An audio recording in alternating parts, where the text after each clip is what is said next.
That's it, all the way to the boundary for 4.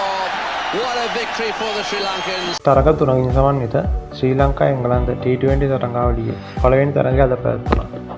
පළමුව පන්දුවට පහර දුන් ශ්‍රී ලංකා කණ්ඩායම ඩක්වත් ඇන් ලුයිස් මියාට අනුව පන්දු වාර 16 පන්දු දෙකකදී සියලු දෙනා දැවි ලකුණු 133ක් රැස් කිරීමට සමත් වුණා. කුසල් මෙන්ඩිස් ලකුණු 37යි ලකුණු 133ක ඉලක්කයක් හඹා ගිය එංගලන්ත කණ්ඩායම පහසුවෙන්ම කඩලු 4ක් දැවි ඩක්වත් ඇන් ලුයිස් මියාට අනුව ලකුණු 11කින් තරගය ජයගත්තා.